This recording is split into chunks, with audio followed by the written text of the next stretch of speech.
Hello students, welcome back to my YouTube channel. আজি তোমালোকৰ মাজত লৈ আহিছোঁ অসমীয়া পাঠ্যপুথি ক্লাছ 10ৰ যেটো 65 নম্বৰ কবিতা আছে 65 নম্বৰ কবিতাৰ পৰা কেইটামান কোৱেশ্চন আনসাৰ তোমালোকৰ মাজত দিবলৈ আহিছোঁ। এতিয়া ইয়াত চোৱা ভাব বিষয়ক অতি চমু উত্তৰ দিয়া। এতিয়া ক নম্বৰ আছে ৰঘুনাথ চৌধুৰী কি কবি বুলি জনা যায়। ইয়াৰ উত্তৰটো হ'ল ৰঘুনাথ চৌধুৰীক বহাগীৰ বিহগী কবি বুলি জনা যায়। নম্বৰটো চোৱা ৰঘুনাথ চৌধুৰীৰ কবিতা পুথি দুখনৰ নাম লিখা।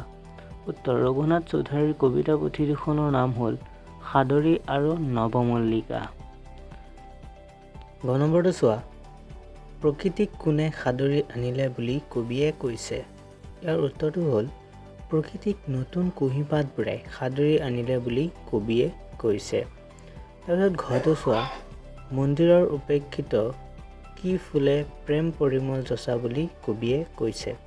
ইয়াৰ উত্তৰটো হ'ল মন্দিৰৰ উপেক্ষিত ৰবাব ফুলেও প্ৰেম পৰিমল যচা বুলি কবিয়ে কৈছে।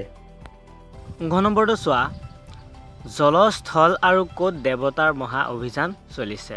ইয়াৰ উত্তৰটো হ'ল জল স্থল আৰু অন্তৰিক্ষ বা মহাকাশত দেৱতাৰ মহা অভিযান চলিছে।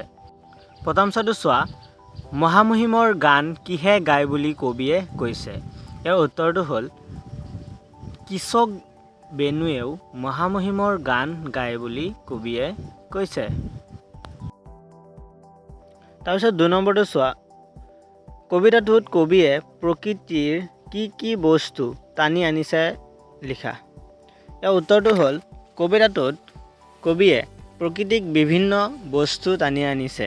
সেইবোৰ হ'ল উষা কিশলয় চামৰ কুসুম ৰবাৰ অন্তৰিক্ষ কিশোক বেনু আৰু বিহংগ। তাৰপিছত 3 নম্বৰটো চোৱা কবিতাটোত কবিয়ে কিয় আৰু কাৰ প্ৰশস্তি কৰিছে। ইয়াৰ উত্তৰটো হ'ল কবিতাটোত কবিয়ে প্ৰকৃতিৰ সৌন্দৰ্যৰ মাজেৰে সুন্দৰৰ প্ৰশস্তি গাইছে।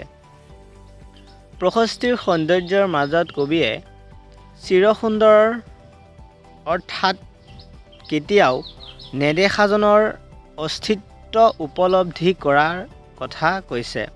সেয়েহে সেই চিৰ সুন্দৰ প্ৰশস্তি কৰিছে যাতে সকলোৱে বুজিব পাৰে আৰু পৰম মুক্তিৰ বাট বিচাৰিব পাৰে।